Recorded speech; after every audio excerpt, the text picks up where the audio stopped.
Assalamu alaikum, it's me Tayyaba Azam and we are studying our first chapter of 9th class biology, introduction of biology. Cellular organization. Here we are organizing cells in two different types. One is on the basis of its membrane bounded or non-membrane bounded organelles, and on other side is the number of cells present in organism, or either organism is made up of one cell or more than one cell. ठीक है, तो prokaryotic and eukaryotic is a type of cell in which we study that the pro word means false or mimic, ठीक, and karyotic means nucleus. तो जहाँ भी karyotic का word biology में आएगा तो आपने खुद ऑटोमेटिकली ये अंडरस्टैंड कर लेना है कि यहाँ न्यूक्लियस की बात हो रही है. ठीक है, prokaryotic means false nucleus. तो हम इसे फॉल्स न्यूक्लियस क्यों कह रहे हैं कि सेल के अंदर जो ऑर्गेनल्स होते हैं ना, उसमें कुछ ऑर्गेनल्स ऐसे होते हैं जिनके पास डबल मेम्ब्रेन होती है एक्सटर्नली. ठीक है, मतलब जैसे अगर हम प्लांट सेल और एनिमल सेल की बात करते हैं तो उनकी आउटर एक लेयर होती है. एनिमल सेल्स में सेल मेम्ब्रेन होती है, प्लांट सेल में cell wall and cell membrane दोनों मौजूद होती हैं. तो अगर आप थोड़ा सा समझने के लिए प्लांट सेल को कंसीडर करें कि उसके पास दो लेयर्स हैं. ठीक है, उसकी आउटर दो लेयर्स हैं जो उस सेल को प्रोटेक्ट कर रही हैं या एज अ गेट वर्क कर रही हैं, जो भी उसका फंक्शन परफॉर्म कर रही हैं. हमने जस्ट यहाँ समझना ये है कि उसके पास दो लेयर्स हैं. ठीक है, इसी तरह से प्रोकैरियोटिक में जो ऑर्गेनल होते हैं सेल के इनसाइड, वो सिर्फ वो ऑर्गेनल्स होते हैं जिनके पास डबल मेम्ब्रेन नहीं होती, सिंगल मेम्ब्रेन होती है, या lack membrane bound structures. Lack means उनके पास मेम्ब्रेन होती नहीं है. ठीक है, एग्जाम्पल हम यहाँ पे बेसिक जो हमारा ज़्यादा है वो न्यूक्लियस पर है कि जो न्यूक्लियस होता है प्रोकैरियोट्स का, उसके पास न्यूक्लियर मेम्ब्रेन नहीं होती. उसमें वो साइटोप्लाज्म से जस्ट मतलब दोनों अपनी कॉम्पोजिशन पर एक दूसरे से डिफरेंशिएट होते हैं. अगर इसकी बहुत सिंपल मैं एग्जांपल दूं तो अगर आप इस तरह हमारे पास लोकली देखते हैं कि जब हम कस्टर्ड बनाते हैं तो हम उस पर जेली से उसे डेकोरेट करते हैं. ठीक है, तो हम नहीं देखते कि जेली को हम कस्टर्ड से सेपरेट करने के लिए कोई भी ऐसी कोई लेयर यूज़ कर रहे हों या कोई कवरिंग यूज़ कर रहे हों. ठीक है, वो खुद ही अपनी कंपोजिशन अपने कलर्स के अकॉर्डिंग जेली कस्टर्ड से डिफ्रेंशिएट होती है. तो स्टूडेंट्स बिल्कुल इसी तरह से प्रोकैरियोटिक का न्यूक्लियस या उसका न्यूक्लियोप्लाज्म साइटोप्लाज्म से डिफ्रेंशिएट होता है. ठीक है, तो हम इसे किस तरह कह सकते हैं कि प्रोकैरियोटिक उस ऑर्गेनिजम्स को या उस सेल को कहते हैं हम जिनके पास मेम्ब्रेन बॉन्डेड ऑर्गेनल्स नहीं होते. ठीक है, उनके पास क्या होते हैं, नॉन मेम्ब्रेन बॉन्डेड ऑर्गेनल्स होते हैं. और दूसरी काइंड है इसकी जो हमें कहते हैं यूकैरियोटिक ऑर्गेनिज्म. ठीक है, यूकैरियोटिक हम किसे कहते हैं, you means true, karyotic again nucleus, मतलब इसके पास ट्रू प्रॉपर न्यूक्लियस होता है. दिस शो दैट कि इसमें जो ऑर्गेनल्स भी मौजूद होंगे उनके पास भी प्रॉपर डबल मेम्ब्रेन मौजूद होगी. ठीक है, अब इसका मतलब ये नहीं है कि इसके पास नॉन मेम्ब्रेन बॉन्डेड ऑर्गेनल्स मौजूद नहीं होंगे. यूकैरियोटिक सेल के पास नॉन मेम्ब्रेन बॉन्डेड भी मौजूद होंगे और मेम्ब्रेन बॉन्डेड भी मौजूद होंगे. ठीक है, जैसे कि हमारे पास mitochondria, Golgi bodies, endoplasmic reticulum, ये सब क्या है, हमारे पास मेम्ब्रेन बॉन्डेड ऑर्गेनल्स हैं. एंड राइबोसोम्स, वैक्यूल, ये हमारे नॉन मेम्ब्रेन बॉन्डेड ऑर्गेनल्स हैं. इसका मतलब ये नहीं है कि ये नॉन मेम्ब्रेन बाउंडेड है तो यूकैरियोटिक में मौजूद नहीं होंगे, but they are also present into the eukaryote. But big difference is that कि यूकैरियोटिक का जो न्यूक्लियस होगा वो बिल्कुल प्रॉपर होगा, उसके पास न्यूक्लियर मेम्ब्रेन होगी जो कि उसे सेपरेट कर रही होगी साइटोप्लाज्म से. Now here cells are classifying on according to their numbers. Unicellular. ठीक है, uni means one, cellular means ऐसे ऑर्गेनिजम्स जो कि एक सेल से बने हो उन्हें हम कहते हैं यूनिसेलुलर, सिंगल सेल. तो अगर जो सेल एक सिंगल सेल से बने होंगे तो बिल्कुल कॉमन अंडरस्टूड सी बात है कि उनमें जो भी मैकेनिज्म हो रहा है, जो भी प्रोसेस हो रहा है डाइजेशन का, एक्सक्रिएशन का या मूवमेंट का, वो सब एज कम्पेयर टू एक मल्टी सेलुलर ऑर्गेनिज्म या एक हायर ऑर्गेनिज्म के मुकाबले में बहुत सिंपल होगा। ठीक है, अब यूनिसेलुलर को जब हम ऑर्गेनिज्म कह रहे हैं या लिविंग बॉडी कह रहे हैं तो एग्जैक्टली उसमें वो सब प्रोसेस होंगे जो कि एक लाइफ के लिए कैरेक्टरिस्टिक्स नेसेसरी हैं, जैसे कि डाइजेशन, रेस्पिरेशन, एक्सक्रिएशन सब। ठीक है, लेकिन वो एक बहुत सिंपल वे में होंगे। ठीक है, नेक्स्ट हमारे पास है कॉलोनियल। कॉलोनियल में क्या होता है स्टूडेंट्स, कि होते तो यूनिसेलुलर ऑर्गेनिजम्स हैं बट वो अपनी कॉलोनी बनाकर रहते हैं। वो लोग आपस में साथ अपना एक बंच बनाकर या किसी भी शेप में अपनी कॉलोनी बनाकर रहते हैं। ठीक है, तो उसमें होता इस तरह है कि कॉलोनी में जब हर एक सेल यूनिसेलुलर है उसका अपना हर किसी का प्रोसेस भी इंडिविजुअल होता है and also independent. Independent means कि एक सेल मतलब एक ऑर्गेनिज्म दूसरे ऑर्गेनिज्म में किसी भी प्रोसेस के लिए डिपेंडेंट नहीं होगा। अगर एक फूड ले रहा है तो वो जस्ट अपने लिए फूड लेगा। ठीक है, वो एनर्जी एब्जॉर्ब कर रहा है आफ्टर टेकिंग ऑफ फूड तो वो जस्ट अपने लिए करेगा, वो अपने साथ वाले सेल और ऑर्गेनिज्म के लिए नहीं करेगा और ना ही तो उसे वो प्रोवाइड करेगा। ठीक है, लेकिन आप ये कभी भी कंसीडर नहीं कर सकते कि कॉलोनियल जो यूनिसेलुलर ऑर्गेनिजम्स होते हैं उन्हें आप मल्टीसेलुलर का नाम दे। No, colonial organism is always the unicellular organism. ठीक है, now third one is the multicellular organism. Multicellular, multi means many, वो ऑर्गेनिजम्स जो कि मोर देन वन सेल से बने हो उन्हें हम मल्टीसेलुलर ऑर्गेनिज्म कहते हैं। अब इसमें हमारे पास हायर प्लांट्स भी आ जाते हैं, कॉम्प्लेक्स ऑर्गेनिजम्स भी आ जाते हैं, complex body forming animals large भी आ जाते हैं, हायर भी आ जाते हैं। ठीक है, मस्टर्ड प्लांट, जहाँ हम बात कर रहे हैं मल्टी सेलुलर ऑर्गेनिज्म की, जो कि एक मल्टी सेलुलर प्लांट है। नेम उसका मस्टर्ड प्लांट है। अगर हम उसकी क्लासिफिकेशन देखें अकॉर्डिंग टू दी टैक्सोनॉमी तो किंगडम जो मस्टर्ड प्लांट बिलोंग करता है किंगडम प्लांटिया से, phylum Magnoliophyta, class Magnoliopsida, order Brassicales, family Brassicaceae, genus Brassica, species campestris. ठीक है, और साइंटिफिक नेम या बायोलॉजिकल नेम हम जिस भी स्पेशी का या जिस भी ऑर्गेनिज्म का जब फाइनल करते हैं तो जो जीनस और स्पेशी का नेम होता है वो कंबाइन होके हमें साइंटिफिक नेम देता है। ठीक है, और इसे हम साइंटिफिक नेम जब भी हम लिखते हैं तो उसे अंडरलाइन करना ज़रूरी होता है। This is the rule in taxonomy.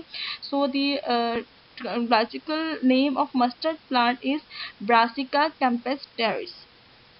ठीक, कॉमनली हम इसे मस्टर्ड प्लांट कहते हैं, लोकली तौर पर हम इसे सरसों कहते हैं। ठीक है, मल्टी सेलुलर ऑर्गेनिज्म है और cultivated in winter season. Winter season में ये मतलब हमें मिलता है जिससे हम ऑयल भी हासिल करते हैं, एज अ फूड पर्पस भी यूटिलाइज करते हैं और कुछ मेडिसिन के तौर पे भी ये यूटिलाइज होता है। अच्छा, अब जो मस्टर्ड प्लांट का जो प्लांट है उसे हम डिवाइड करते हैं दो पार्ट्स में। One is vegetative part and other one is the reproductive part. ठीक, वेजिटेटिव पार्ट हम ऐसे पार्ट को कहते हैं जिससे हमें फ़ायदा हो, जिसे हम खा सकते हो, जिसे हम दूसरी सोर्सेज के लिए यूजेबल हो। ठीक है, तो vegetative part is include its roots, stem and leave. Other one is reproductive part. Reproductive parts include flower. You know flower have ovary and pollen grains and anther. मतलब वो अलग आपका पूरा एक स्ट्रक्चर है फ्लावर का जिसमें हमारे पास रिप्रोडक्शन होती है। ठीक, and the size of this plant is 1 to 1.5 meter. ठीक है,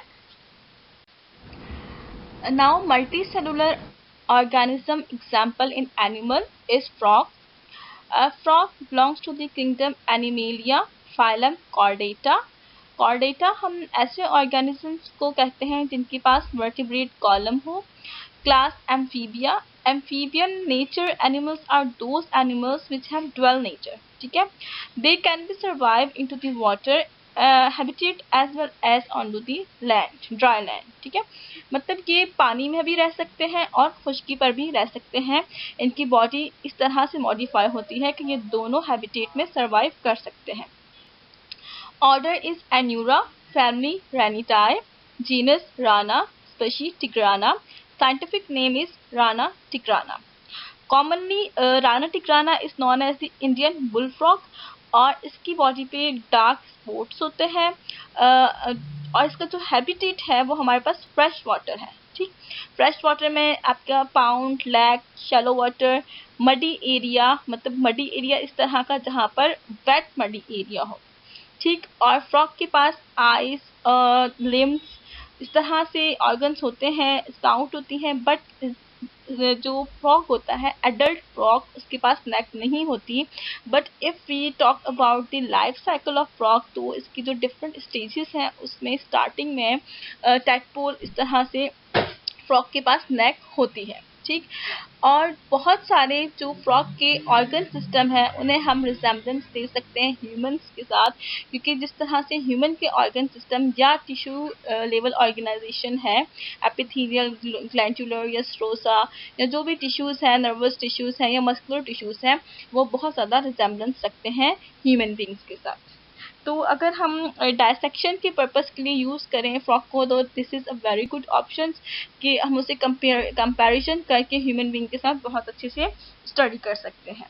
thank you students. Here are the organs which are combined to form an organ system of frog. If we are talking about the digestive system of frog, so it include the organs is mouth, buccal cavity. अच्छा, mouth और buccal cavity में क्या फ़र्क है कि mouth just हम opening को कहते हैं कि जहाँ से खाना अंदर जाए, ठीक है, बट इसमें उसकी टंग है, टीथ है, या जो भी ऑर्गन है वो सब हमारा बकल कैविटी में इंक्लूड होता है। Pharynx, oesophagus, stomach, small intestine, large intestine, cloaca, liver, gall bladder, pancreas. ठीक है, ये तकरीबन सब ऑर्गन्स जो हैं सेम मिलते हैं ह्यूमन डाइजेस्टिव सिस्टम के ऑर्गन से। Next is the circulatory system. Circulatory system include heart, arteria, ventricle, aorta, vena cava. ठीक, तो next is the respiratory system which includes lung, trachea and nostrils. Excretory system, kidney, ureter, urinary bladder.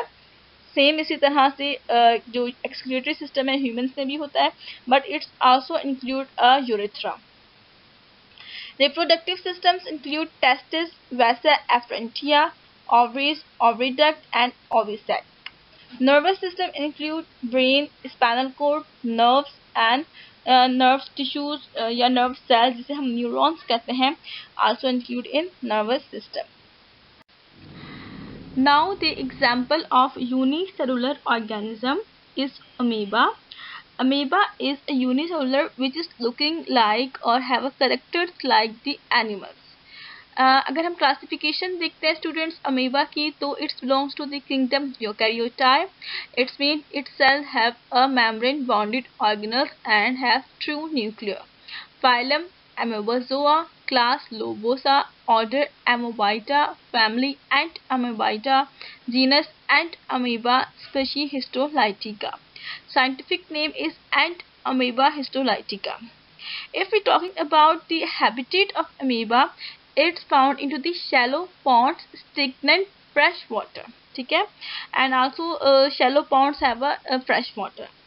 तो इसकी जो structure है या इसका जो specific कोई शेप नहीं होती, जो थोड़ी बहुत इसका इरेगुलर स्ट्रक्चर होता है, जो शेप होता है, वो ड्यू टू दी इसका सेल मेम्ब्रेन. ठीक है, एक सेल मेम्ब्रेन का फंक्शन एमोबा में ये होता है कि एक तो इसकी प्रोटेक्शन करती है, दूसरा एक्सोसाइटोसिस और endocytosis through the cell membrane होती है.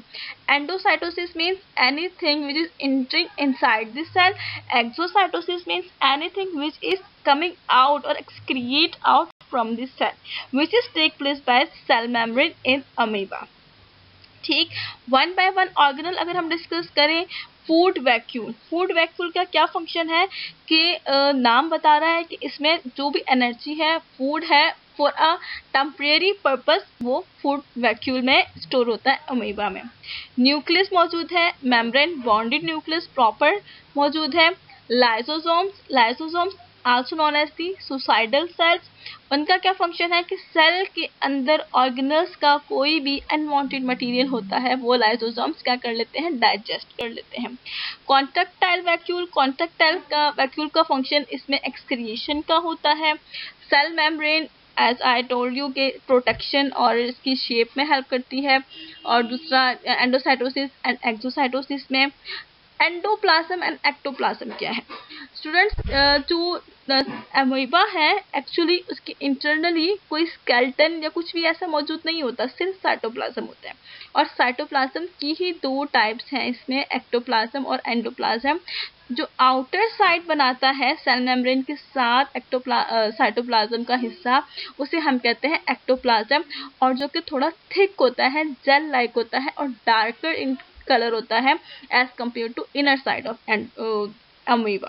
ठीक है, जो इनर साइड होती है उसे हम कहते हैं साइटोप्लाज्म की एक्टोप्लाज्म।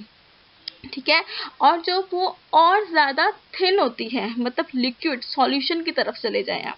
एक्टोप्लाज्म जेल की तरह होता है और एंडोप्लाज्म सॉल्यूशन की तरह होता है और लाइटर इन कलर होता है। और इसकी मूवमेंट किस तरह होती है कि ये जब मूव करता है तो अपने स्ट्रक्चर में एक false pseudo means false podia means food, मतलब एक फास्ट फूड लाइक स्ट्रक्चर बना लेता है या फूड टाइप मेमिक्री करता है फॉर दी मूवमेंट। ठीक, और इसमें लोकोमोशन होती है, not movement. Locomotion means it can change its location और its position. Volvox is unicellular organism having a characters like plant cell. It belongs to the domain Eukaryotic, kingdom Plantae, phylum Chlorophyta, class Chlorophyceae, order Chlamydomodalis, family Volvocaceae, genus Volvox। And Volvox को जो discover करने वाले थे वो एक scientist थे जिनका नाम था एंथनी वैन लीeuwenhoek। इन 1700 में इन्होंने वॉल्वॉक्स को आइडेंटिफाई किया था और ये फ्रेश वाटर हैबिटेट है। ठीक है, और ये जो अपनी कॉलोनी बनाता है वो एटलीस्ट इसमें 50,000 सेल्स, मतलब each individual of 50,000 individuals of Volvox are combined and form a colony spherical, मतलब एक राउंड शेप में ये अपनी कॉलोनी बनाते हैं। ठीक, और फ्रेश वाटर हैबिटेट इनका। And other side, Volvox have characters like plants, means they have chlorophyll which work as autotrophic। ठीक है, क्लोरोफिल की मदद से क्या करते हैं, ये अपना खाना बनाते हैं थ्रू फोटोसिंथेसिस, जो कि करेक्टर है ऑटोट्रॉफिक ऑर्गेनिजम्स का। ठीक, अब वॉल्वॉक्स की बॉडी के देख लिया अगर हम, तो वॉल्वस है फ्लैजिला इसकी मूवमेंट में हेल्प देता है। आई स्पॉट जो कि इसको विजन के लिए सेंस देता है। कॉन्ट्रैक्टाइल वैक्यूल, अगेन एक्सक्रिएशन जो इसकी होगी वो कॉन्ट्रैक्टाइल वैक्यूल के जरिए होगी। Having true nucleus, chloroplast. ठीक है, क्लोरोप्लास्ट एक ऑर्गेनल है जो कि स्पेशली प्लांट सेल्स में होता है, जिसमें क्लोरोफिल मौजूद होता है, जिसकी वजह से फोटोसिंथेसिस होती है। ठीक है, ये सब था वॉल्वॉक्स के बारे में। So I hope so you well understand the whole chapter introduction to biology and all our explanations of this chapter and slides. Students, kindly watch, comment, share and subscribe Dr. Raza Academy and Educational Consultancy. Thank you.